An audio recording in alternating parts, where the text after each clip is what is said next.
And then last but not least, we had an afternoon topic that we deferred on the JLARC update. That's a Joint Legislative Audit and Review Committee.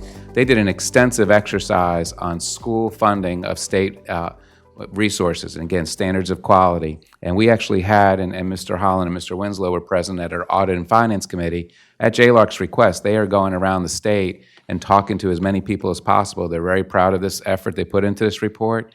We're very thankful that they did this report in the manner that is professional and ethical. And I thought that Mr. Harris, and for the public behind me to hear some of the results of that. Mr. Harris. Excuse me. Mr. Chairman, Mr. Board, thanks for the opportunity. I think this is a, really, really important topic, and I think will, serve as some useful backdrop before we get into the heat of the FY25 budget season. So all of you should have copies of the presentation. Mr. Winslow, Mr. Holland got one. During the meeting, we put copies of the rest of your stations this afternoon. It's a long presentation. I won't go through the whole thing, but I just want to hit some highlights. And really, I think suffice to say, this is just the beginning of this conversation, but I think it really does, and Mr. Engel in particular, I think, really appreciate your amplification of this issue and your time on the board. But I think it, again, really is just sort of a nice jumping off point as we get into the FY25 season in relation to school funding. And again, reiterates and kind of affirms many of the things that we've thought about. Advancing one. There you go. So again, just hit the highlights. Everything except for the last slide is what JLARC presented, so we haven't done anything to it. This is a very simple diagram that kind of shows how schools are funded in the state. I included this one here because I think it really just shows that even though it's kind of talked about as a 50-50 proposition in general in big terms, it really does fall primarily on or disproportionately on the locals, statewide. So you see it's all sources in, it's not just SOQ stuff here, but $20 billion. And I think this is FY21 was the last full set of data that JLARC used when they did the study. You see locals in it over $10.5 billion of that total pie for funding K-12 statewide. The next series of slides, they just kind of did some comparison of how Virginia stacks up. Again, they chose these benchmarks. This was not something that Chesterfield County staff did, but I think it's interesting. You see how we stack up not only against the 50 state average, but sort of a regional average, and then some select sort of mid-Atlantic states. And more or less, when you throw out Tennessee and North Carolina, we are behind collectively. So this is all sources. So this is not just looking at jurisdiction funding or state funding. It's all in. Didn't matter what JLARC looked at. That was sort of our message to us in the committee meeting was, Virginia lags behind, all of these benchmarks. If we go to the next slide, they looked at it not only from a geographic perspective, but sort of on a funding model perspective. And so you see a number of, different models here. Virginia, the actual, the dark blue bar, and then how we stack up. I think you've seen there's only 9 states in the U.S. that use the same staffing model to fund K-12 education as we do in Virginia. There's many more sort of new age, new thinking type models from a funding perspective that are being employed across the country. So we're a little bit behind from the Commonwealth's perspective on that front. But again, it didn't matter which benchmark you used. Virginia was lagging behind. Next slide. So this looks at, again, I think this is kind of getting into the meat of it, and this is what we have been saying at this podium and any other place that anybody will have us for many, many years. You see the dark blue bar, that's the SOQ calculated. That's what if you just went by the letter of the law of the state's model, what they would say you can run K-12 education throughout the Commonwealth of Virginia. Again, that's a combination of state and local funding, but in totality, that's what it represents. So that's $10.7 billion. The actual expenditure, again, for FY21, so it's considerably higher now, as you would imagine, you all have experienced, is over $17 billion. And that delta is made up on the backs of local governments. And so even at that, so that's 61% over the SOQ level, you see it still falls, probably right there between some of those benchmark models that we just looked at. But I think we've all known, we've sensed it, we haven't had the numbers, again, in aggregate to really be able to stand up here and have this conversation, but we've all known that if we went by the SOQ model alone, the K-12 education in Chesterfield County or any other county really throughout the state would not be something that folks would accept. And I think, again, this is a JLARC report, a state report commissioned by the state on state information. And I think that has, again, reaffirmed that suspicion that we've held for so long. On that slide, just to be clear, the SOQ would say that we would have over 600 less teachers and over 900 less staff in the classroom if we followed that SOQ. So the Chesterfield County is funding 100% of the pay for over 600 teachers and over 900 staff in the classroom because their SOQ levels are too low, and we believe that's what we need to do to give our kids a proper education. Yes, sir. We're going to look at that. Some summary stats, I think, that are pretty staggering at the tail end of this that we added on after going through all the JLARC pieces. So, yeah, we'll come back to that in just a moment. Go to the next slide. Again, these are three particular areas. If you read the JLARC report, there's tiered recommendations. These are three areas that they thought that the Commonwealth was particularly, behind on: at-risk students, special ed, and English language learners. As they looked at the funding models for these subcomponents, if you will, of SOQ, they thought that, particularly, again, behind, and there were better funding models out there. Go to the next slide. This was, again, they looked at K-12 from A to Z. And one of the things they did look at, the LCIs, our local composite index. This is sort of determines what percentage of the bill we pay as local governments. And they did look at this and they said overall, you can make some modifications to it, but if you looked at the weightings that exist versus sort of the aggregate average revenue mix across the state, they line up pretty well. So maybe some tinkering with composite index, but not anything really to do here. So that checked out pretty well. There's been some questions on that over time, but that, in their research held up pretty well. Next slide. This is just a geographic representation of what I talked about. Again, you see the states in the dark blue are still using the staffing-based model versus a student-based model, which is sort of, the modern approach to that. If you did that, you see down to some of the math of that fully replacing the SOQ model with sort of the national standard that's in place today, $1.2 billion injection. And I think they did a nice job in terms of their recommendations all laid out in the presentation we provided you. It's a menu, so it doesn't say you have to do all of these things at one time. It's digestible. We certainly recognize that the Commonwealth's probably not going to be able to do all of that in one fell swoop, but it does give a nice sort of a la carte way to go about it. Next slide. This is just what I was talking about. You can see all the individual components.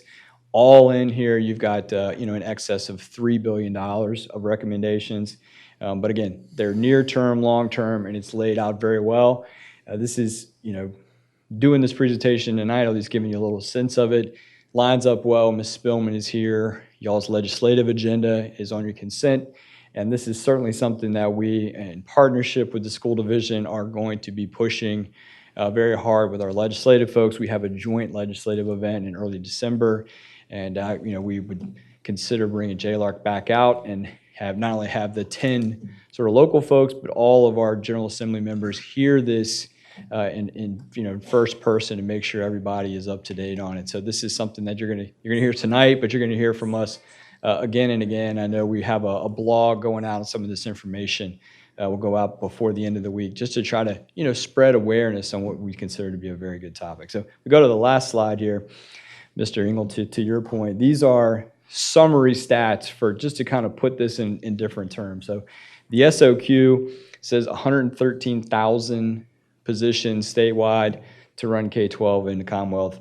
Locals in total employ over 171,000 individuals. So that's exactly, Mr. Engel, what you were talking about. But when you look at it, again, statewide, I think it's just staggering. That equates to a $1.3 billion difference in salary between what SOQ says should be funded and what's actually funded. And again, this is a few years ago. You all in many divisions across the state have worked hard on teacher pay, so that differential has only gone up. And the average in what they consider to be very large school divisions, that's enrollment of over 30,000 students. That's an average difference, a delta of $139 million. Obviously, that's skewed probably a little bit by your Fairfaxes, but not much. And if you look at our stats, which we talk about here at the end, just in SOQ funded categories, our best estimate, we're between $105 and $110 million in excess over the model. So that lines up pretty well with $139 million, recognizing again that some of those Northern Virginia localities do probably push that a little bit. The third one I thought was interesting. It talks about there's a cost of compete adjustment for salaries, but it only occurs in Northern Virginia. The report goes through and shows that even the amount that they give to Northern Virginia localities is far below what is needed to sort of adjust for those costs of living. We don't get that in Central Virginia. We don't get that in Tidewater. That certainly contributes to the large delta that we have to put in as a locality to make up for that cost of compete. So if you take you go back to that menu in the previous slide, it's in your mind. If you took all of those recommendations and added them all up, we would have a $226 million and some change in additional investment from the state in Chesterfield County schools. And that's a one-year number.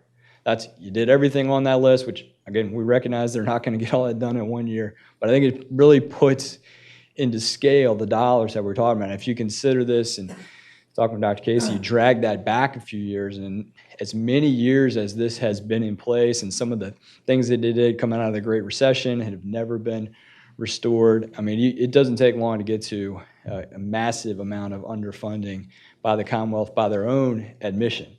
The other piece of this, as you know from the LCI conversation, you don't get a dollar from the state unless you match it to a certain degree. Ours is around 35%. So we would have a required local effort here on this amount of about $127 million. But in those SOQ categories already in place today, we're, again, 105 to 110, depending on which exact categories you put into it. But the overwhelming majority of that required local effort, they called tomorrow and said, here's a check for $227 million. You owe us 127. The first 100+ million of that is already being invested in the school division. And so we would be able to draw down in that theoretical world, basically all of that money because we have been funding at these levels for so long. So again, we're going to go back through this many, many times. You're going to hear, the JLARC term from us, so you're tired of hearing it, but I think we need to get this message out as loud and as far as we possibly can, and thought tonight was just a good opportunity, a little appetizer on this topic. So with that, I'm happy to take any questions you might have. Board members.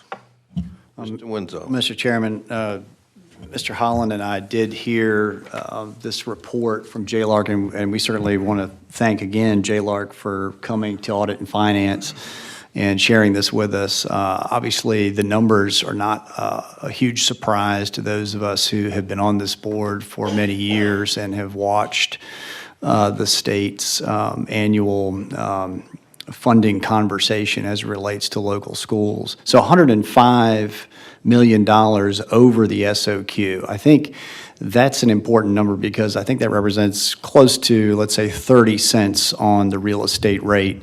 If you were to, take a look at what we are currently getting per cent on real estate. So when I take a look at that, that's a substantial amount of money. And for the argument that is sometimes put out there that the county government has not been pulling its weight, I think this really runs counter to that. In recent years, we have worked with the school board to develop a joint legislative agenda, and I hope that we will continue that this year, because this is, of course, not the only area in which we have an unfunded mandate from the state. We have it in transportation, we have it in our constitutional offices, and we have it in a lot of other places. But this is pretty important to a lot of people. And I'm proud of this board. I'm proud of the record investment in education we've made over the last term, and I think there's always more to do, but I think this board has a strong record in paying teachers and getting these supports in the classroom. When you think about the classroom now, we have 80-plus languages being spoken in the Chesterfield County Public School System. That requires a lot of labor. And so I think we just need to keep this in mind. We're headed in the right direction, and I was buoyed a little bit just to think, you know, we now have a public recognition that Chesterfield is doing its part as it relates to our public school system and everybody in these buildings. Yeah, and two other thoughts, Mr. Winslow. I appreciate those comments. This $100+ million here, that's sort of think of school funding in three chunks. There's our SOQ required piece. This is our premium on top of SOQ. And then I'd be remiss without pointing out all of your debt service, all of your capital is on top of this. It does not run through the SOQ model. That's not something that the state participates in. So the entirety of, you know, we had a great presentation from schools this afternoon on all the work that's happening in school infrastructure. That's in addition to all, that's a whole nother presentation, a whole nother slide. And the only other thing I'll notice is, and Ms. Spill and myself and others working through it, the state did do some level of investment through this budget that they just passed. We have not seen the details of that in any agency, you know, with education being no different than that. So this number could get whittled away a little bit. It looks like there's some movement, maybe a support cap, maybe some other areas. Certainly not $200 million worth. But in fairness to them, I think they did make some small inroads, and we hope to be able to have those details for you and report back in October on what that looks like. Mr. Engel. Mr. Chair, you mentioned LCI, and for Chesterfield County, I believe it's 0.354, but it's very close to that, yes, sir. 0.35. Henrico, for instance, is 0.42, are very close to that amount, slightly over. So they, by state, the state's own formula should be funding 7% more of their schools in Chesterfield County. Chesterfield is actually on the bottom half through the LCI of the funding that is required by the locality. And therefore, there's many people that have said that because Chesterfield's spending less dollars per student than the average in the state, that we're underfunding schools. But they're not looking at the LCI that shows that we're supposed to be paying less than the average because the state's formula says we're only supposed to pay 35%. The states in their formula would say that the average is closer to 40+% of the funding that's coming in. When I did some quick numbers originally, I was looked at what the state was funding and figured out what we're funding, and we were actually overfunding schools according to the state's LCI by about $63 million. At that time when I calculated it, and if I I didn't believe we were overpaying because I think we're actually right paying. So I reversed the formula, and that showed that the state was closer to 117 million at the time, shorting our students in the county. And I think there's a big misunderstanding in the county about the way schools are funded and what the percentages are and why those percentages are what they are. But it's caused a big misunderstanding, especially with PTAs, to think that we're underfunding schools. And I hope that this JLARC study and this information coming out to them will help them to better understand that what they're looking at is not actually a full picture of anything. It's just a snapshot of one bar chart on one graph that the state put out. And I believe that we have very well funded our schools. We need the state to step up. I called for us to originally several years ago to unite with our school board to go to our state legislature, and we have done that.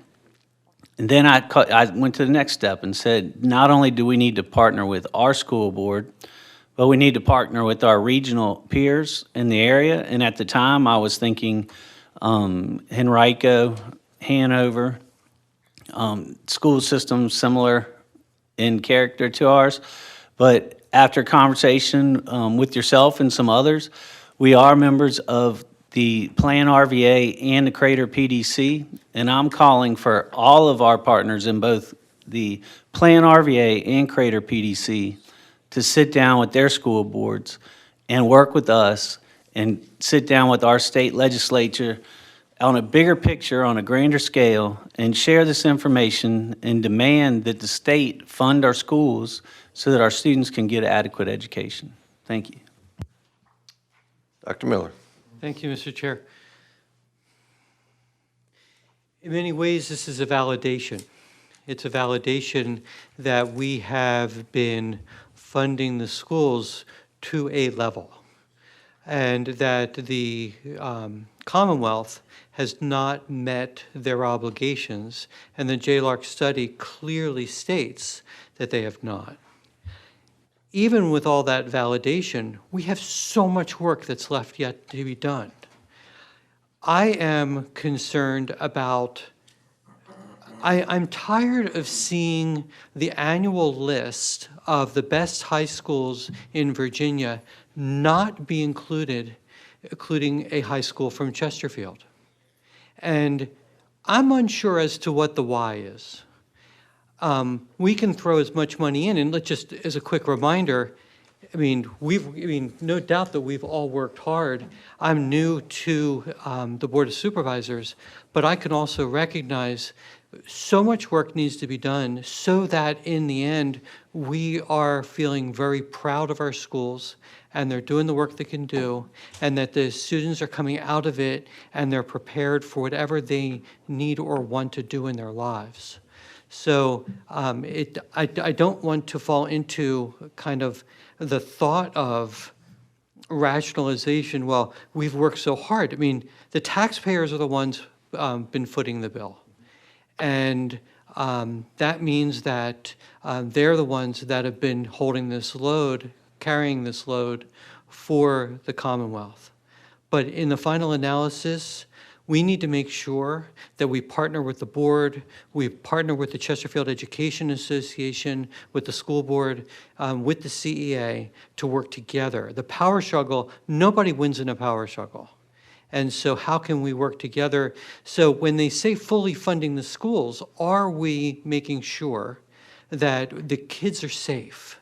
Are we making sure that these kids aren't in trailers? Are we making sure that the infrastructure is in place, that the teachers feel well supported, that the mental health within the schools, that those kind of supports are there, all those things. So I am continuing to be a strong advocate. I think we have a lot to be proud of. And at the same time, oh my, do we have a lot of work yet to do.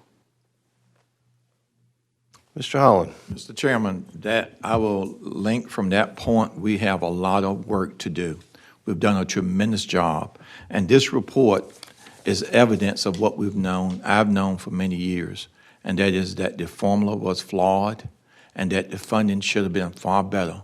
But the good news I'll say to our citizens is that this board and boards prior recognized and funded education the best we could with the citizens' money.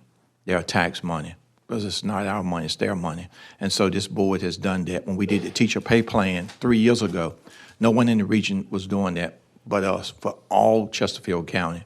And we stepped up and paid our teachers a lot better, and it's made a huge difference. So this is a call to arms or a call to march, if you will, to march along with our legislative delegation to let them know that we have work to do to work with the governor and the General Assembly coming in to better fund our schools. Now, I don't expect them to do it all at one time.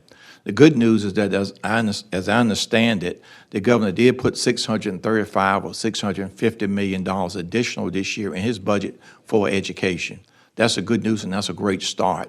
However, what I would like for us to do is work with them collaboratively to fund this over a series of years maybe. We'll get to the point where we need to be. We'll eradicate that $100 million, but we won't do it probably overnight. It will take time to do it, as we have done here in Chesterfield on many occasions.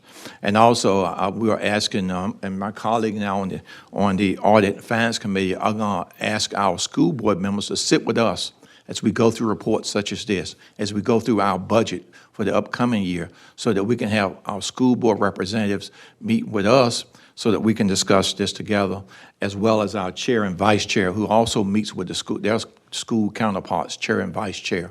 And I think that's something we've done since maybe 2019 or whatever. So that's worked very well here in Chesterfield, and that's why we'll consider a model throughout the state and how to get things done in local government to make a difference for the citizens, the students, and teachers here in Chesterfield County. So again, my profound thanks for JLARC for doing this study, which was really pervasive when you look at the surrounding states, such as North Carolina, my home state. I'm not surprised with that as well and what I read. But again, my profound thanks to this work, this research, which gives us a chance to move forward together, communicating on one page the right information about funding education here in Chesterfield and throughout the state of Virginia.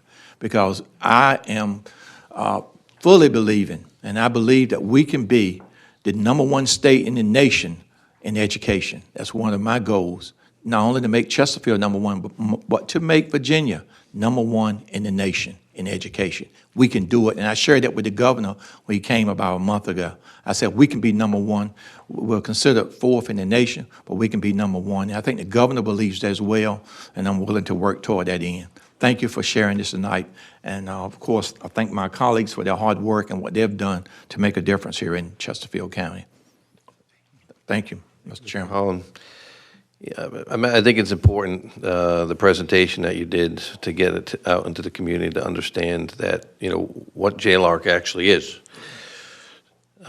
When you do a study like that, it's conducted, it's hired out by the General Assembly, and they're reporting back on what the General Assembly has not done in Virginia. And that is an indictment, quite frankly, of legislators and previous administrations that did not recognize the fact that, and what we've been saying for years, that the localities have been picking up the tab of what we needed to do. Look, we did the pay study for our public safety, we did it for our teachers, we did it for our non-public safety, non-teachers, because we knew that we were not paying them, quite frankly, the market salary and compensation that they needed. And when you look at a budget like this, the biggest part of any budget is salary and compensation. That's what the issue is. But imagine if we did have the additional funds. Some of the things that we hear from the community is that we're not catching up on infrastructure quick enough. Well, with the presentation we did earlier, we certainly know that we're building, new middle schools, new high schools, new elementary schools, but that's the taxpayers' burden that authorized a bond referendum to do some of these. Now, we did some creative financing to get the 2 middle schools out of the ground quicker, and because we're at AAA, we actually have a better credit rating than the United States government. Because we have such a good credit rating, we get a great deal on that funding. But, it's a balance. I mean, if you look at the presentation we did earlier on transportation, on how much transportation money we're spending on all of the different things. If you look at the way we funded schools with COVID dollars, where we actually had funds that came to us and we said, no, we're going to give them to the schools to fix the aging infrastructure that they had with HVAC systems, with security systems, to make it safe for our kids. So I think all the comments that all the board members said are critical for us to work regionally with all of our partners and our legislators to send a message home to say that you need to make schools and this funding mechanism a priority to get it fixed, to move us forward. Thank you. Mr. Engel. One last point. We talked about teachers' pay a little bit. In Chesterfield County, for a 30-year career, when you compare us to our closest peers, Henrico and Hanover, just going to Henrico because they're the next closest to us, over a 30-year period, with the exception of several years in the early years, Chesterfield County pays more than any other jurisdiction that's in our peer group in the area. And over 30 years, we're paying over $60,000 more to our teachers in Chesterfield County than they would receive if they worked in Henrico County.